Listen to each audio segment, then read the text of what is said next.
There are 20,000 bees in this hive. No manager, no meeting, no one in charge. And yet, somehow, every single bee knows exactly what to do. That's not magic. That's the algorithm that quietly powers the internet. But to understand how bees built something they never knew existed, we have to go back to a mistake humans made for thousands of years. For most of human history, we thought intelligence was a top-down thing.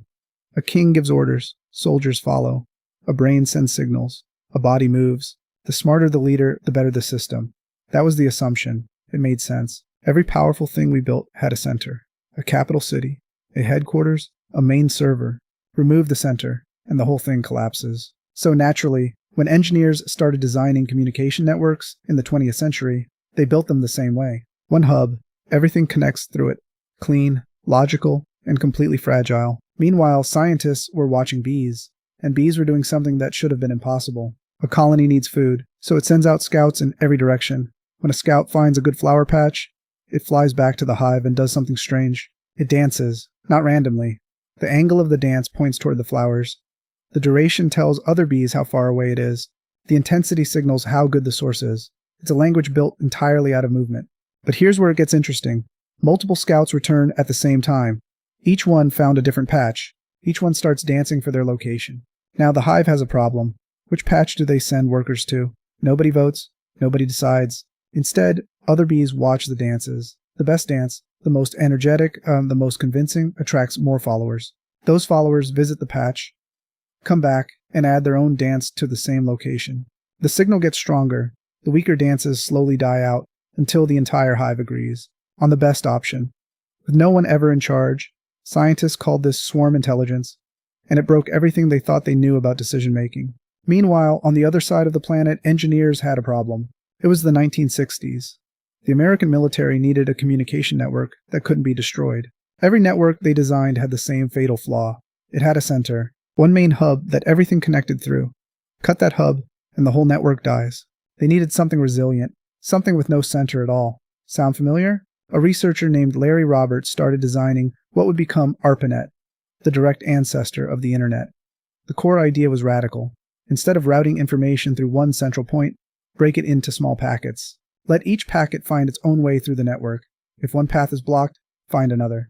If one node goes down, route around it. The network would be self-healing, decentralized, unstoppable, exactly like a bee colony.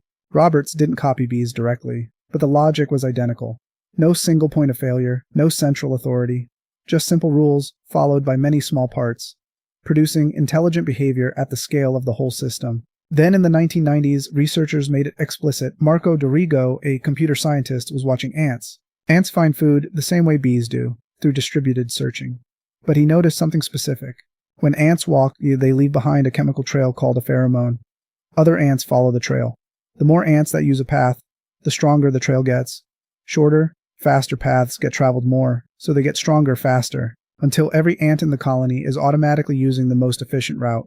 With no map, no GPS, no one giving directions, Dorigo turned this into a mathematical algorithm. He called it Ant Colony Optimization. Engineers started using it to solve one of the hardest problems in computer science. How do you find the most efficient path through a massive, constantly changing network? The same problem your internet traffic solves millions of times per second. Today, versions of that algorithm help route data across the internet. They optimize airline schedules. They manage supply chains. They help self-driving cars navigate traffic. All of it traced back to an ant walking toward lunch. The internet feels like a very human invention. Servers, cables, protocols, code. It feels like something we sat down and designed from scratch in a lab. But the core logic and the part that makes it resilient, adaptive, and self-organizing, that logic existed in beehives and ant colonies for 100 million years before we thought of it. Every time your phone connects to Wi-Fi, it's using a system built on the same principle a bee uses to find flowers.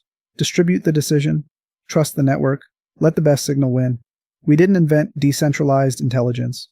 We just finally got smart enough to copy it, and the bees didn't even notice.